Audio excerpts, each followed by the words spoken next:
Hello दोस्तों, स्वागत है आप सभी का। बीपीएससी पुनर्विलोकन यानी बीपीएससी के घटना चक्र, जिसमें बीपीएससी के प्रीवियस ईयर के सारे एग्जाम्स के क्वेश्चंस को समाहित किया गया है। हल प्रश्न पत्र है ये, और इसमें यह समान अध्ययन का है, जिसमें केवल जिसमें आपको सभी जो हिस्ट्री हो गया, पॉलिटी, ज्योग्राफी, इन्वायरमेंट, इकोनॉमिक्स, सारे जो सब्जेक्ट है जिससे बीपीएससी अभी तक प्रश्न पूछी गई हो, सब क्वेश्चन इसमें मिलेंगे आपको। 68वीं से लेकर 31 तक के बीपीएससी की प्रारंभिक परीक्षा जो भी हुआ उसको आप इस बुक के माध्यम से क्वेश्चंस को देख सकते हैं। वैसे तो आपको पता ही होगा, हर एग्ज़ाम में नए क्वेश्चंस पूछे जाते हैं, बट नए क्वेश्चन सही हो ना हो, लेकिन अगर प्रीवियस ईयर का क्वेश्चन पूछे जाते हैं या फिर पहले से किसी भी एग्ज़ाम में पूछे गए प्रश्न हो जो आपकी जानकारी में हो, किसी एग्ज़ाम में पूछा गया हो, वो आपको सही करना काफ़ी इंपॉर्टेंट हो जाता है, क्योंकि वो और लोग सही करेंगे। अगर आप नहीं सही करते हैं तो फिर आप नेगेटिव में जाएंगे। और जानते हैं एग्ज़ाम का लेवल डे बाई डे बढ़ते ही जा रहा है, तो कॉन्फिडेंस बिल्डअप करने के लिए भी पुनर्विलोकन बीपीएससी समान अध्ययन प्रश्न पत्र को देखना जरूरी हो जाता है। आज हम लोग प्राचीन भारत के इतिहास से शुरू करेंगे, जिसमें पाषाण काल से स्टार्ट होगा। तो चलिए स्टार्ट करते हैं बिना ज़्यादा समय लिए हुए।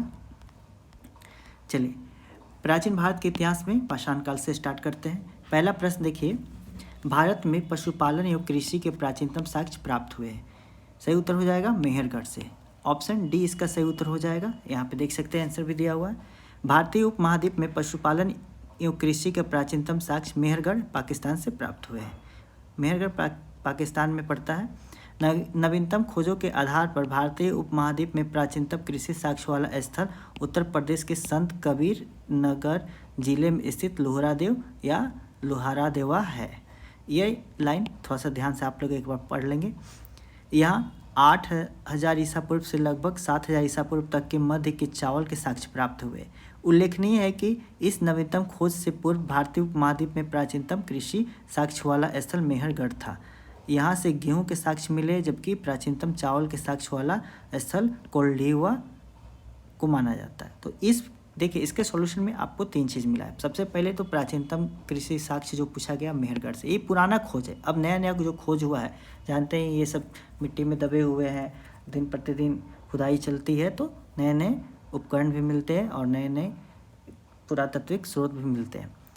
तो उसी के आधार पे नया जब खोज हुआ है, तो अब पता चल रहा है कि ये जो मेहरगढ़ है इससे भी पुराना भारत में ही यूपी के संत कबीर नगर जिले में लोहरादेव, यहाँ पे देख सकते हैं लोहरादेव में मिला है कृषि के प्राचीनतम साक्ष्य। इसके अलावा एक और यहाँ पे दिया हुआ है चावल वाला, ये जो लोहरादेव है यहाँ पे क्या है, तो यहाँ पे गेहूं के साक्ष्य मिले हैं, और चावल के साक्ष्य वाला पूछा है तो कोल्डिवा जो है कोल्डिवा, वहाँ पे चावल के साक्ष्य मिले हैं, जो कि प्रयागराज जनपद में पड़ता है। अगला प्रश्न की तरफ चलते हैं। निम्नलिखित में से किसको कैलकोलिथिक युग भी कहा जाता है? कैलकोलिथिक युग किसे कहा जाता है? ताम्रपाषाण युग सही हो जाएगा। ताम्रपाषाण युग को कैलकोलिथिक युग भी कहा जाता है। जिन संस्कृतियों में तांबे के औजार के साथ पत्थर के बने हुए उपकरण का प्रचलन मिलता है, उसे प्राय ताम्रपाषाणिक संस्कृतियाँ भी कहा जाता है। तो ताम्रपाषाण समझ गए होंगे, तांबा के साथ साथ लोहा का भी औजार मिलेगा। एक मिनट थोड़ा सा इसको चेंज कर लेते हैं। चलिए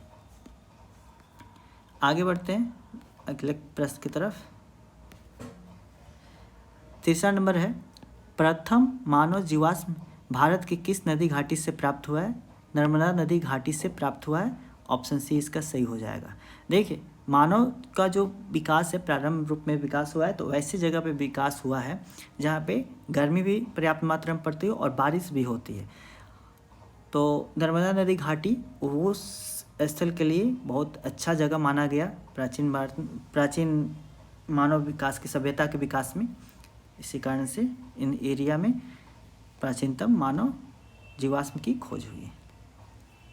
पढ़ लेते हैं।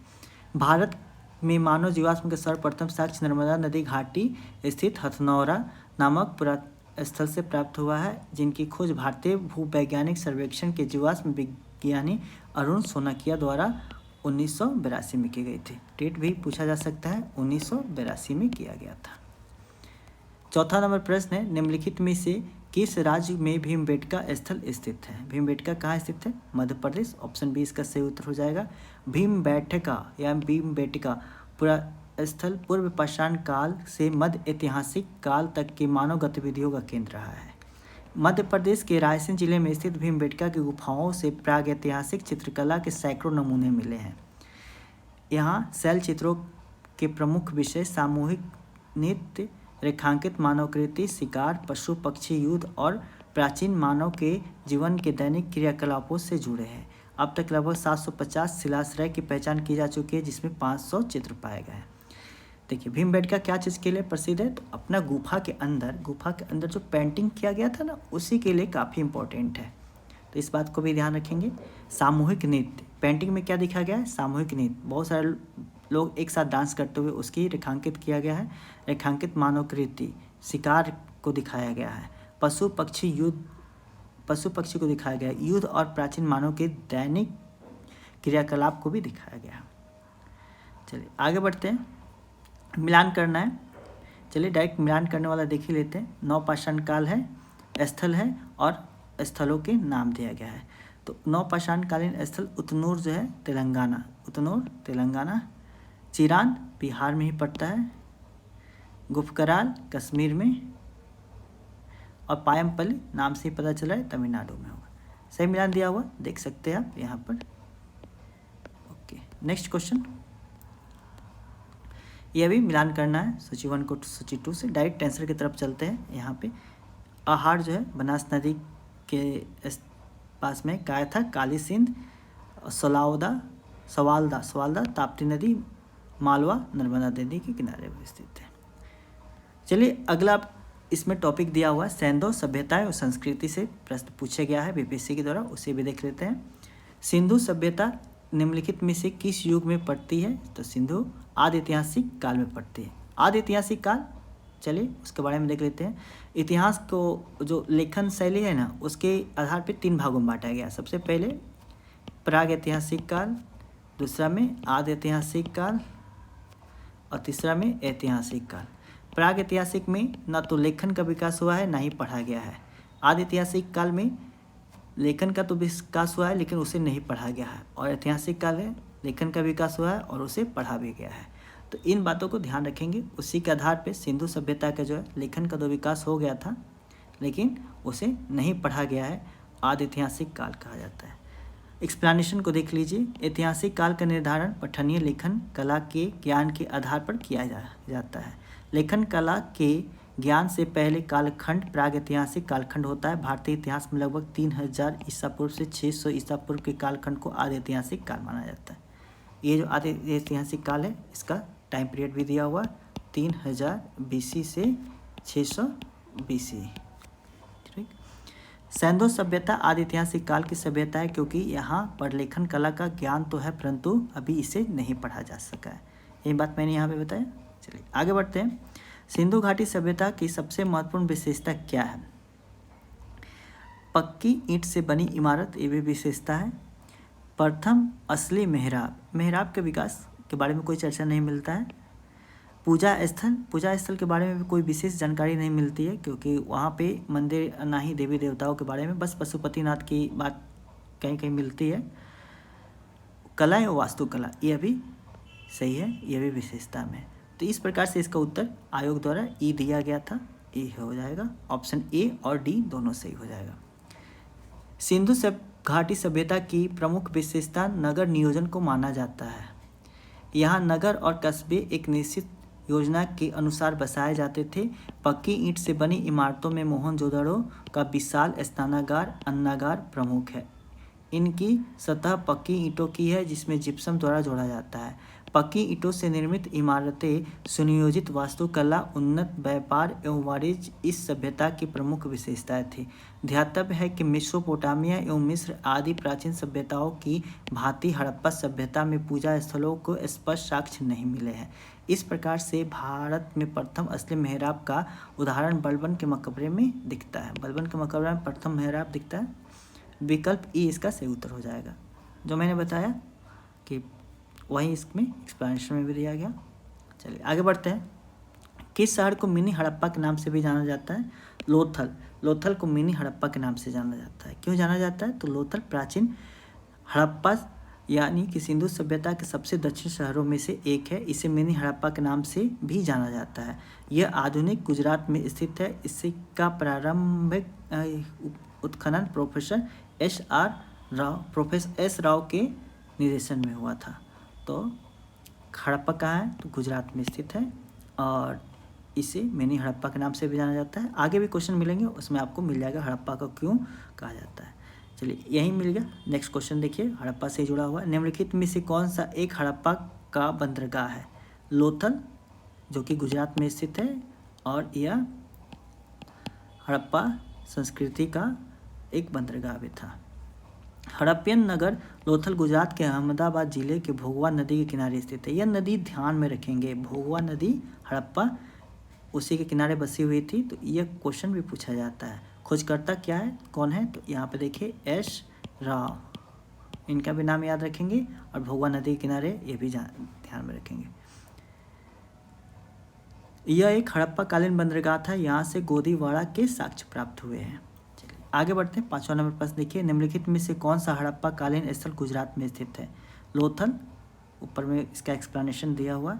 लोथल गुजरात में है, डाबरकोट पाकिस्तान में पड़ता है, कालीबंगा राजस्थान में, और राखीगढ़ी हरियाणा में स्थित है। दुनिया की सर्वाधिक प्राचीन सभ्यता कौन सी है? मेसोपोटामिया, यानी आज के इराक वाला जो जगह है ना मेसोपोटामिया, तो वो सबसे ज़्यादा प्राचीन सभ्यता मानी जाती है। अभी एक घटना भी हुआ था, चलिए थोड़ा सा आपका अभी तक हिस्ट्री देख रहे थे, एक करंट से जोड़ देते हैं। कुछ दिन पहले डोनाल्ड ट्रंप लगातार ट्वीट कर रहे थे ईरान और यूएस वार जो चल रहा है उसमें, युद्ध में, कि आज रात को 8 बजे तक एक देश है, मतलब इनडायरेक्टली ईरान को ही बोल रहा, टारगेट किया जा रहा था कि उसका नामो निशान मिट जाएगा। तो उस पर ईरान का क्या रिप्लाई था, आप लोगों ने शायद देखा होगा, नहीं देखा हो तो मैं बता देता हूँ। ईरान का ये रिप्लाई था कि हमारी जो सभ्यता है ना, तुम्हारी सभ्यता से काफ़ी पुराना है। मेसोपोटामिया का वहाँ पे जिक्र किया जा रहा था।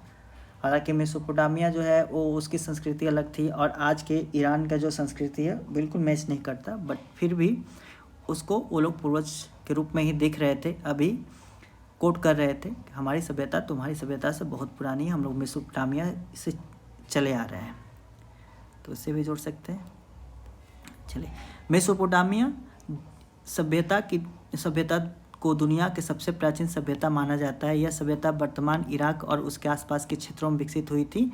इजिप्शियन सभ्यता यानी मिस्र की सभ्यता का विकास नील नदी के द्रोणी में हुआ।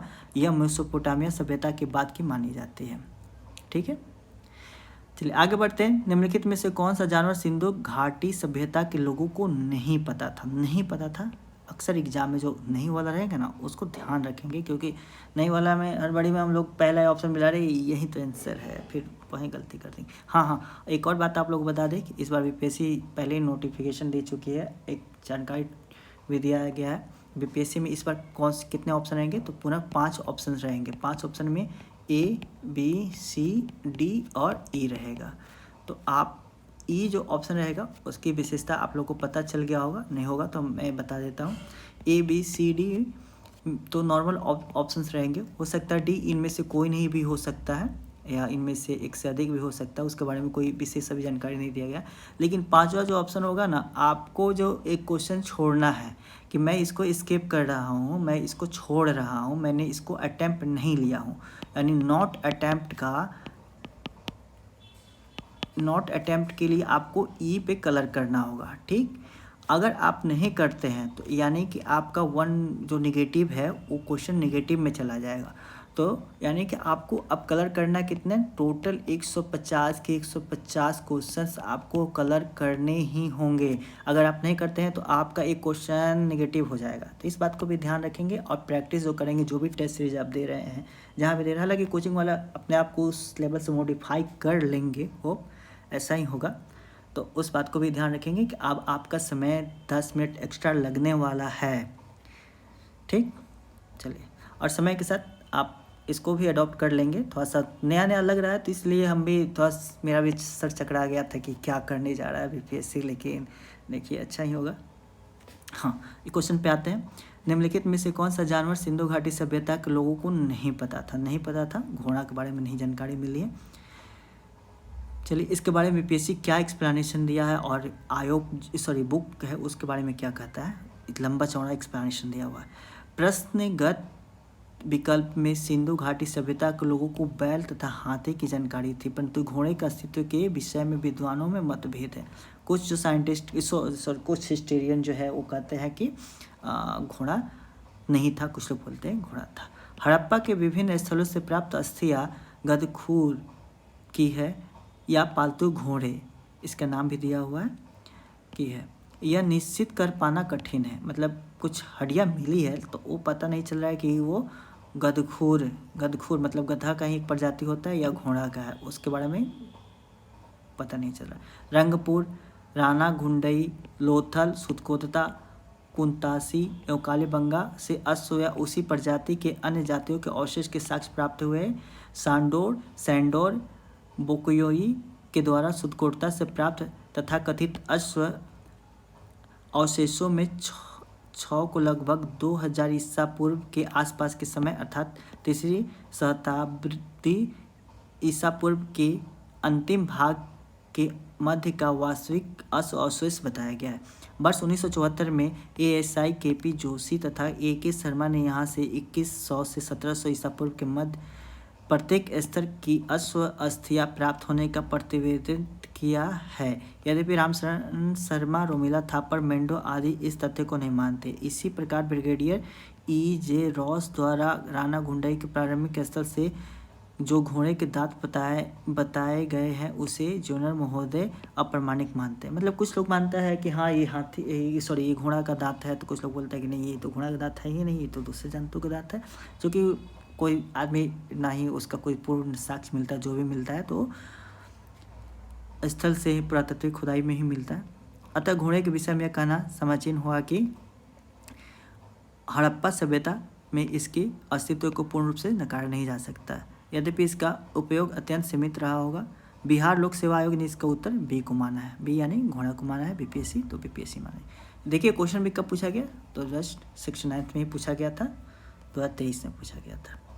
आगे बढ़ते हैं। निम्न में से किस हड़प्पा कालीन स्थल से टेराकोटा का हल प्राप्त हुआ? टेराकोटा ऑप्शन ई इसका आंसर दिया गया। 2 जगह से प्राप्त हुआ है। चलिए कहाँ से प्राप्त हुआ है? बनावली हरियाणा और कालीबंगा राजस्थान से प्राप्त हुआ है। टेराकोटा के हल की खोज से संबंधित टेराकोटा प्राप्त हुआ है। ठीक, तो इसका आंसर क्या हो जाएगा? एक तो बनावली कहाँ है? तो हरियाणा में है, ये भी प्रश्न पूछा जा सकता है। दूसरा कालीबंगा राजस्थान में है, इस बात को भी ध्यान रखेंगे। दोनों से टेराकोटा का हल प्राप्त हुआ है। आर्कियोलॉजिकल सर्वे ऑफ इंडिया यानी ASI के अनुसार कालीबंगा नामक स्थल से आरंभिक चरण में जुते हुए खेत के साथ साथ टेराकोटा हल की प्राप्ति हुई है। जुता हुआ खेत भी मिला है कालीबंगा से और टेराकोटा हल प्राप्त हुई। इसके अतिरिक्त हरियाणा से फतेहाबाद जिला में स्थित बनावली नामक पुरास्थल से भी टेराकोटा हल की प्राप्त हुई। टेराकोटा हल मतलब मिट्टी के हल। ठीक, चलिए आगे बढ़ते हैं। निम्नलिखित में से किस हड़प्पन नगर में जूते हुए खेत के निशान मिले हैं? कालीबंगा तो देखे ही हैं, ऊपर में एक्सप्लेनेशन दिया हुआ है, तो इसका उत्तर हो जाएगा ऑप्शन ए कालीबंगा।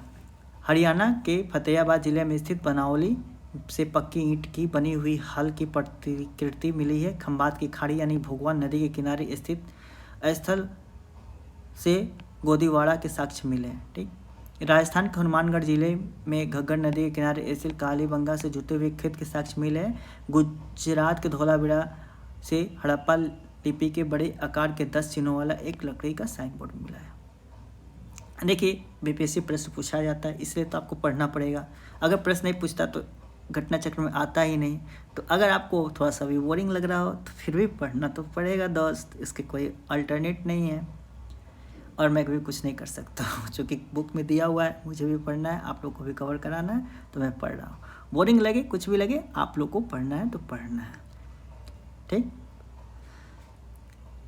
नहीं तो फिर आप एग्जाम बात करिएगा, अरे यार ये क्वेश्चन कैसे गलत कर दिया, ये क्वेश्चन तो घटना चक्र में प्रीवियस ईयर में पूछा गया है।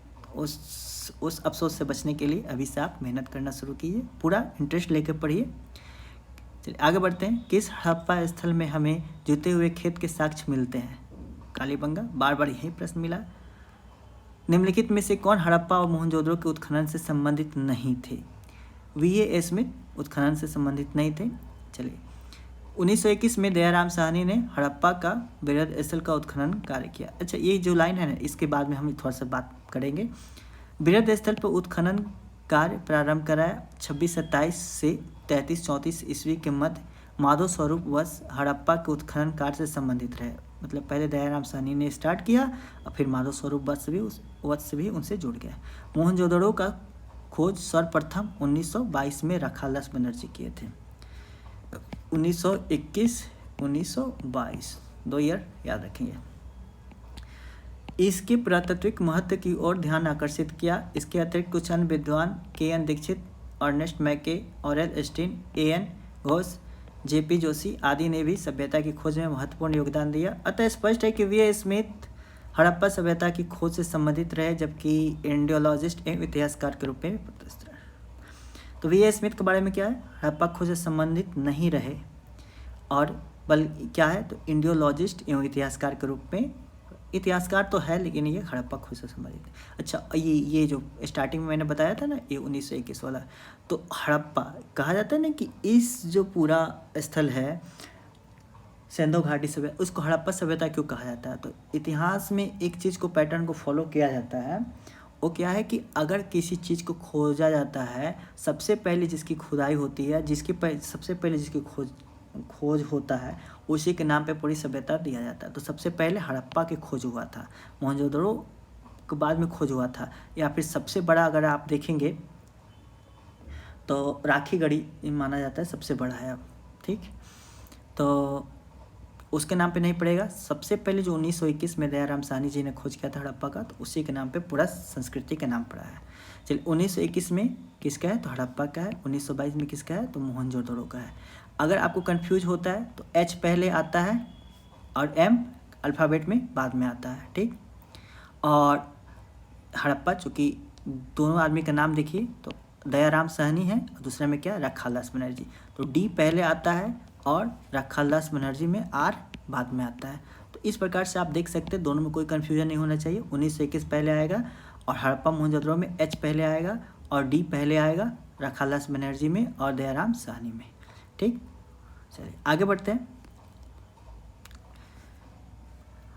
हड़प्पा में मिट्टी के बर्तनों पर सामान्यतः किस रंग का उपयोग हुआ था, लाल रंग का उपयोग हुआ था।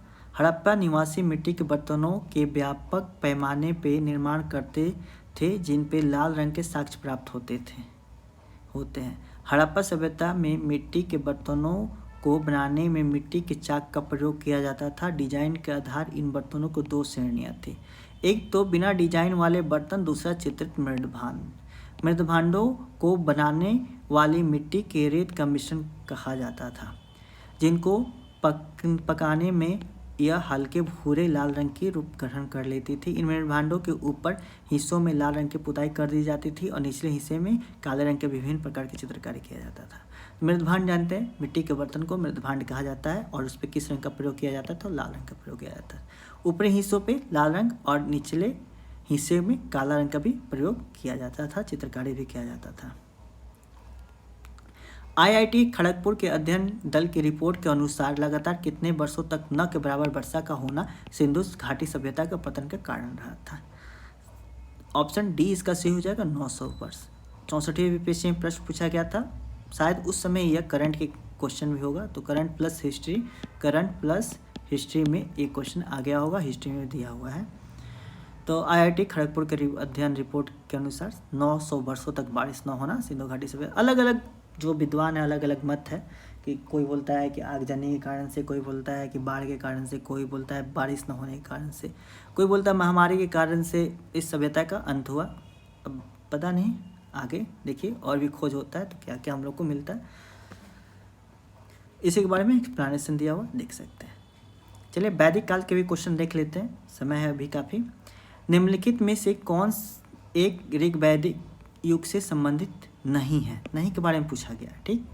नहीं के बारे में पूछा गया, गार्गी जो है ऋग वैदिक काल से संबंधित नहीं है। बाकी घोषा, अपाला और विश्वावरा, ये तीनों जो है संबंधित है ऋग वैदिक युग से, ठीक।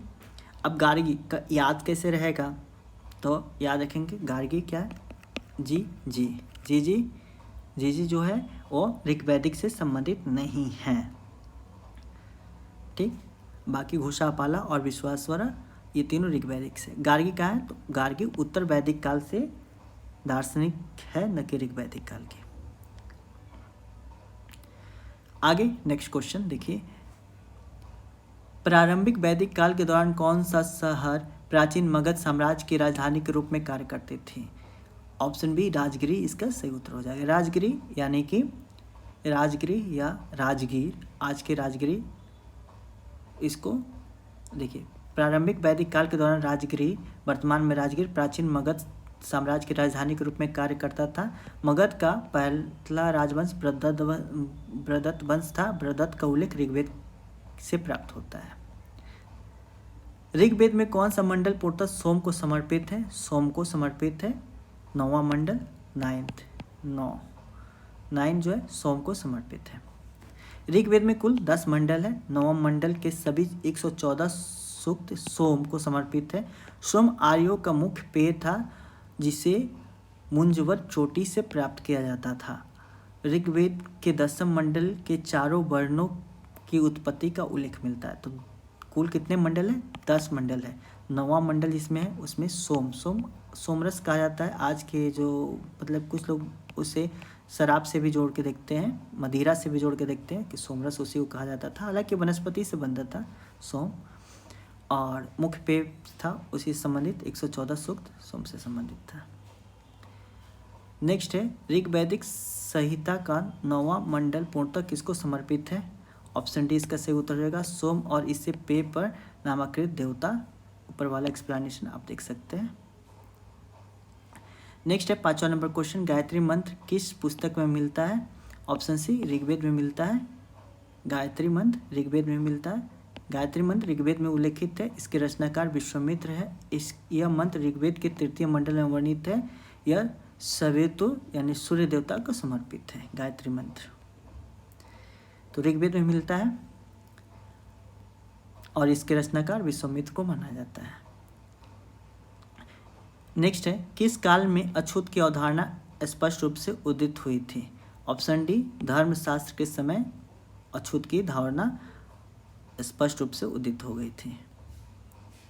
धर्मशास्त्रों के समय यानी सूत काल में 4 वर्ण ब्राह्मण, क्षत्रिय, वैश्य और शूद्र के अतिरिक्त समाज के अनेक जातियों यथा अमष्ठर, उग्र, निषाद, मागध, वैदिक, रथकार आदि का आविर्भाव अनुलोम और प्रतिलोम विवाह के फलस्वरूप हो गया था।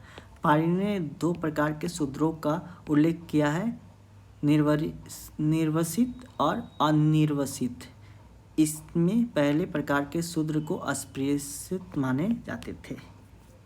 ठीक है, तो ये धर्मशास्त्रों की बात कही गई है।